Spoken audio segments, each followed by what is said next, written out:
Hey everyone, I'm here to chat with you about this awesome STR deal analyzer. I like to call it a snapshot because this is going to help you kind of go through and figure out if you need to do a deeper dive onto a property.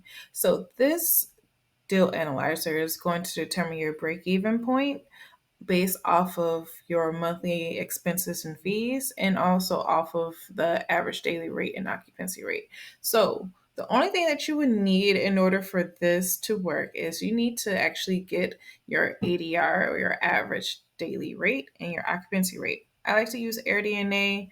I also use if I'm going into a deep dive and detailed analysis, I use Rabu, AirDNA, and I piggyback off of Airbnb because just to be complete transparent, you can't just type in an address and expect for this to be always legit. Sometimes the number is a little skewed. So that's when you have to kind of go through, do a deep dive, look at your competitors, look at their average daily rate compared to Airbnb, and also look at Rabu. Rabu is free, Airbnb. They have a free feature, but I have a paid version because I like to go through and look at research rates, revenues, and I use it to look at a market in its entirety. So if I'm going to start purchasing properties or doing rental arbitrage, let's say in Texas, I have access to all of the states nationwide to make sure that the numbers look good and I can actually do a deep dive. If you do not know how to do this, or if you want to learn how I actually go through and do it and acquire my properties, then feel free to reach out to me. We have templates, videos, and courses on how to research a market and determine what will be the best fit for you dropping money, whether it is going through arbitrage or going through and purchasing the property outright. So for this demo, we're just going to use this property right here and just take it for face value so we can plug in the number so you can see how the calculator works. On average for this property, the ADR is 280 at 54%. So we're going to go ahead and put these numbers in here.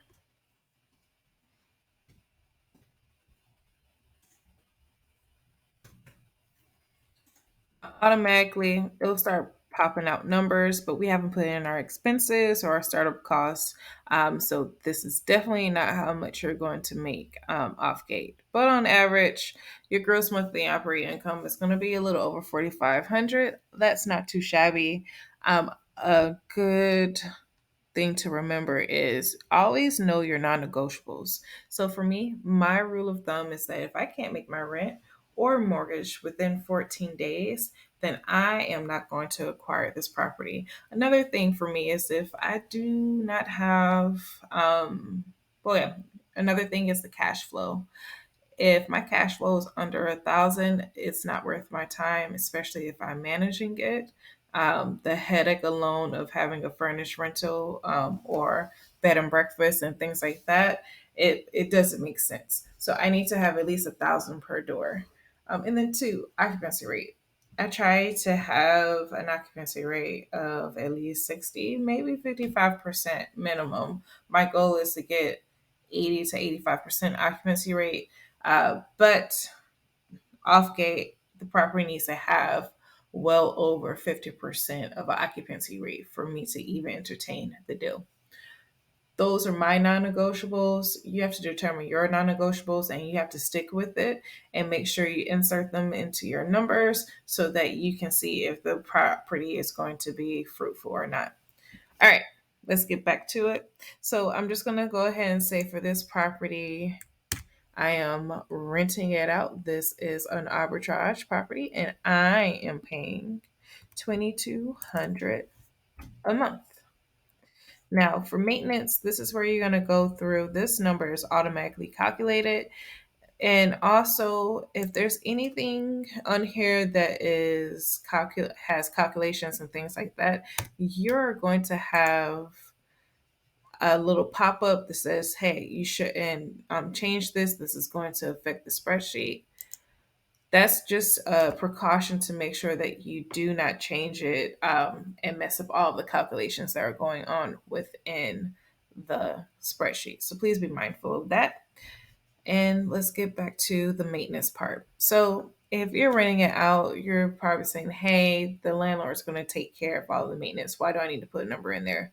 Well, sometimes, even though you've done your hardest to try to vet this landlord, sometimes they could be a little janky and not respond appropriately for when you need things fixed. And that can mess up your reviews and your guest experience. So, you may have to go through and fix something.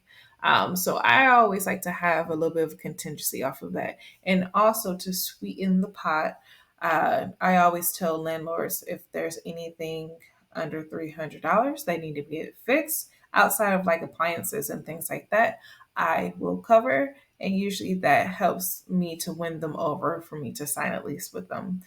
So when I do that, I always like to have a contingency off of how much I'm saving monthly off of it. And if you're purchasing a property, you need to make sure you have a contingency as well. I typically like to put in a 8 to 10% contingency if it's a property that I own, so that I'm setting aside a monthly amount for maintenance and just in case. All right. Then you're going to go through and fill out all of this information right here, electricity, things like that. Another awesome tip is that some electric companies and utility companies will actually give you an estimate off of the average amount of, I guess, electricity used or whatever utility you're trying to research, so that you can kind of go through and put your numbers in here. I already know this area, so I already know how much it will be for a 3 bedroom home or a 4 bedroom home. In this area, we usually average about 200. We have about 40 average for gas. This is usually about a $90 average. Trash is included with this property. $70 because we want to make sure we have high speed internet. And forget your insurance. And then also, if you have anything else that you need to fill out or add to it, whether it's lawn care, etc., you could drop it in here. But make sure all of your expenses are specifically for this property. We're not adding in software, management software, or anything like that, because this is a snapshot off of the property if you want to actually do the deal or not. So off gate, we're at about 28.50, in which that has taken our cash flow down to a little over 1,500. Still not bad.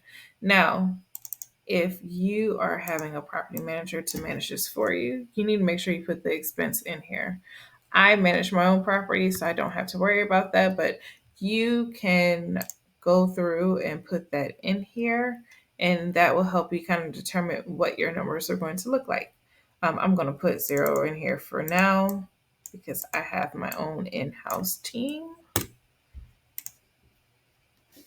And up next, you have your estimated startup cost. Now, this is really going to help you with your break-even point analysis.